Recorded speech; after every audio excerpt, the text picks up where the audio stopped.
ชิมาสู้เมียนซุ่มนาอันรอ นางจะไปอีกแล้วค่ะนางจะไปหากิ๊กอีกแล้วนางจะเดินทางไปหากิ๊กอีกแล้วก็ต้องเออแต่งตัวให้มันนั่นหน่อยสิหอบแล้วเสื้อว่าแวะข้างทางเฮ็ดจังได๋โรงแรมไม่ได้อึดได้อยากไปแวะทำไมข้างทาง ในที่สุดนางก็ได้ลงวันนี้จ้าพี่น้องเพราะว่ายายเราสิเดินทางมืออื่นสรุปแล้วก็บ่ได้ไปส่งเราฮอดกรุงเทพ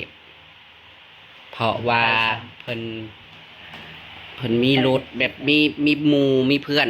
ไปนำจังซี่นะเนาะ ผมมีงบแล้วไปอยากไปปานใด สรุปแล้วก็ย้ายกลับไปกับวินส่วนเท้าก็จะได้ลงเฝ้าบ้านเฝ้าบ้านซะก่อนเพราะว่าเครื่องคองบ้านเพิ่นมันได้เฝ้าบ่มีคนมีใครเฝ้าให้บ้านเพิ่นแห่งกะขี้รักงัดแงะนั่นเขาให้กะจ้องอยู่บ่มีญาติพี่น้องมาเฝ้าให้ ใครญาติพี่น้องเธอมีญาติพี่น้องเหรอไม่มีญาติพี่น้อง จ้าคนไม่ได้มีญาติพี่น้องจ้าสิบเจียมาแล้วจะขึ้นมาคือบ่แซดหานางแน่กันลงไปกะมาเล่นน้ำคอยแน่ก็สิแวอยู่เป็นจักเพื่อขึ้นมาบริไก่200ก็ไปกันเสาลอยแล้วก็เมยบ่าวออยเพราะว่าเพิ่นจะบริเสธถามนางอยู่กองของนางกับมาไปหาเลาะซื้อเป็ดบ่เป็ดน้อยบ่ฮู้เด้อส่วนขน้อยก็บ่ได้ลงแล้วพี่น้องฮักจักงัวจักหยังหมูหมากะไก่ให้นางแล้วลงไปเฝ้าบ้านเอาจังงัวงึกจิรอนะเอาแต่จิรอกับอันนั้นแหละลงไปฝากทางกรุงเทพสรุปลิโอไม่ได้ลงกรุงเทพเลยนะประจันแต่กลับไปเฝ้าบ้านให้แม่บ่ได้ลงแล้วจะไปเฝ้าบ้านให้ซื่อแม่เอาไว้10 บาทลงพุ่นแหละ แม่เพิ่นมีแบบมีรถเข้าไปส่งฮอดหมองจังซี่นะแบบว่าอยากปันปลาออดแหละก็เลยไม่ได้ลงค่ะก็ประหยัดค่าเดินทางค่ารถไปอีกเดินทางโอ้ยขึ้นก่อนแล้วเฮ้ย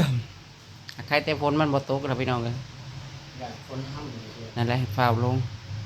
ตอนนี้มันก็นี่แหละสิบ่ายเลยพอดีเลยฮอดปุ่นก็2 โมง 3 โมงประมาณ4 โมงพอแล้วหอดห้องขับรถไปไว้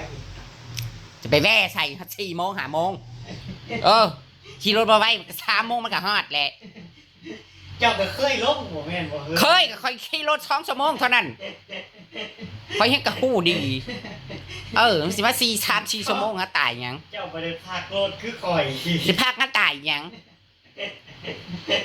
ข่อยยังว่าข่อยพากลงพากรถพากหาตายหยังเอ้าขี่รถเดียวรถมันฮ้อนไผนี่เท่าแหลหมู่บ้านเมืองเขารับขับรถ2 ชั่วโมงไปเท่านั้นเขาก็ฮอดบ่ลงบ่ลงจังได๋แต่ยังว่าให้ลูกชายโอ้ลงข่อยก็สิลงน้ำลังดอกแต่ใกล้แม่ใกล้สิมาพุ่นแล้วข่อยก็สิลงไปลาดเอาของฝากใกล้แม่สิขึ้นมาเขาจะสิลงไปลาดเอาของฝากลงไปลาดวินแต่ก็อยู่เฮ็ดห่อข้าวให้แล้วเลยสิอยากหยังห่อข้าวกะพอดีแหละเจ้าก็ซื้อคำหมากคำพูดเขาเลยแต่ว่าบ่ฮู้ว่ารัฐสิได้ลงจักมื้อจักวันจักเดือนให้เราขึ้นมาทันห่อข้าวเขาผู้บ่เคยเฮ็ดห่อข้าวนะเขาบ่ว่าได้เขาบ่ได้ยากได้เขาว่าไปหาเอาอันนะครับพี่น้องจิโปมเอาแต่จิโปมมาแหละเพิ่นสั่งห่อสมเดี๋ยวจะ จิโปมพี่น้องเอาลงไปฝากทุกคนก็ท่อให้ยายเอาลงไปน้ำพ่อของคุณไปมันกำลังทั้งท่ายมันไปอยู่เป็นหมูยินบ่เอาไหมใส่กงลงเฮ็ดคือเวียดนั่นเด้ เฮ็ดคือเบียดนะได้สิครับไปเอามันลงไปได้บ่วันนี้ เอามาลง ไปได้ครับลงไป โคราชไปไหมลูกสารวัตรบุญมึงนั่นได้เดินทางอีกเกิดมาเป็นนักเดินทาง ขอบอกไปเป็นเฮ็ดคลิปเดินทางนะไป เดินทางกันเดินไปได้เดินลงเมื่อบ้านขึ้นมาคลิปเดินทางเพิ่นน่ะก็ได้ 3-4 วันเที่ยวอีกครับ เที่ยวจะทางเป็นห้อมไหมเนาะโคราชไปโคราชลงน้ำนอนพ้นสิโต๊ะ พี่น้องฝนสิตก คำชิมือ วันนี้จะตกฝนจะตกบ่ได้เบิ่งมันก็เช็ด ทางปลอดภัยโอ้ยมันอยากเป็นแม่ไงเอามากอันนั้นลงไปว่านไว้ให้เรานั่นเด้ปะนี้เราเก็บมานะมากหนึ่งไปว่านในแถวเขตแก่หัวนะมันก็ขึ้น ยังครบมือยังรอดูยังครบมือ มันก็ตายเลยมาอย่าอะไรแอกเอาไม่ใส่ไปบอกวันนี้นะ อันนี้ลำบากกันเด้อโอ้สิเฮ็ดเอาเพื่อน สรุป เพิ่นลงกับร้าน2 คน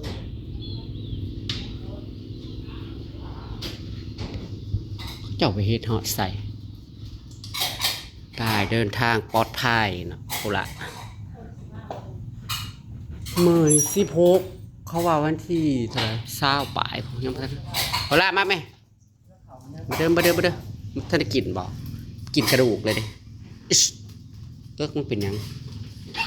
น่ะไปได้ไหมเอามองไปแล้วพ่อมึงไปแล้วพุ่นผู้ใหญ่บ้านกำลังเอาดินมาถมซ่อมเส้นทางหม่องหน้าบ้านนี่แหละพี่น้องเอ้ยเอาดินมาใส่มันลำบากจะเหลือเกินอันนี้มันเป็นดินทรายเยอะคือสิใครแน่ดินเนี้ยใส่แล้วบ่ไหวอืม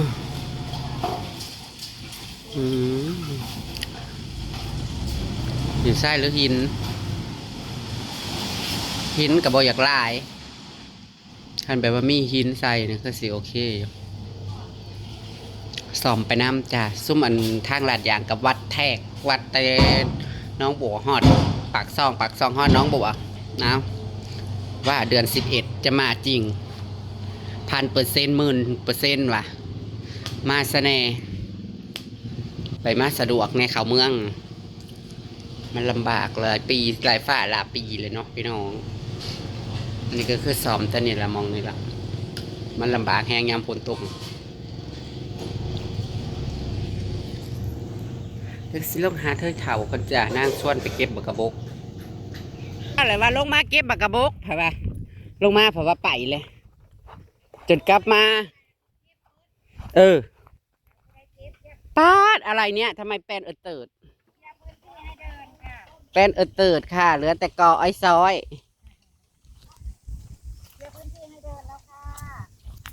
เอาเลิกออกนะบ่แม่นว่าให้เลิกเฮ็ดได้ เลิกเครือบักทั่วดินออกแปลนเติกบาทนี่ อันนี้มันก็อยากงาม ดอกกระเจียวเนาะงาม ถูกทิ้งเขา ก็เป็นอันนั้นดีตรงตึงดีอยู่บ่ตึงดี มาตูมันได้แช่น้ำกระเน่าหมดนี่มันต่ำนะ ของอันตอนอันเขาขึ้นนะเนาะเพิ่นก็เต็มอยู่ในไหหน้านี่ให้เพิ่นทำตาอยู่แล้ว ยังอีกเลยปลาพัวอีกแล้วมันเห่ามากอีกแล้วเท่ามันเมื่ออีกแล้ว ไปเมื่อนั้น คนนี่หลายๆมันเมื่อ อันนี้แหละ ฉลอง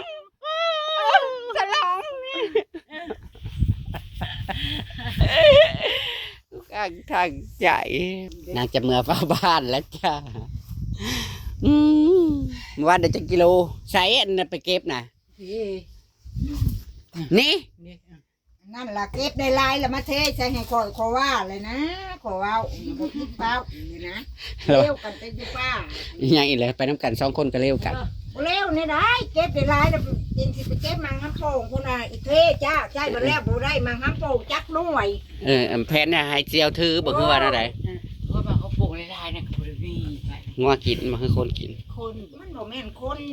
น้ำโป่งนะคะบัดออกมาเห็นมันก็บอกหลายเพราะว่าบ่เก็บไปเลยมึงอ่ะ เพราะว่ามันบ่ได้บ่ ต้นนี่หั่นมีเก็บมาไม่เก็บแดดใช่ให้เพิ่นหิวนี่เนี่ยไปเทใช่ให้อีก ถ้าจะไปมาดทั่วสร้างว่าน้อยมันเลาะเฮ้ย แม่เพื่อจะฟ้องเท่านี้ก็ฟ้อง ไปน้ำกันไปน้ำกันเข้ามากับพิษกัน บ่ได้สุดทางได้ไปกัน เชี่ยวนะเด้ยเพราะมันเชี่ยวหักเชี่ยวแพงได้เลยเชี่ยวพิษเชี่ยวเลว เที่ยวพิษเที่ยวเร็ว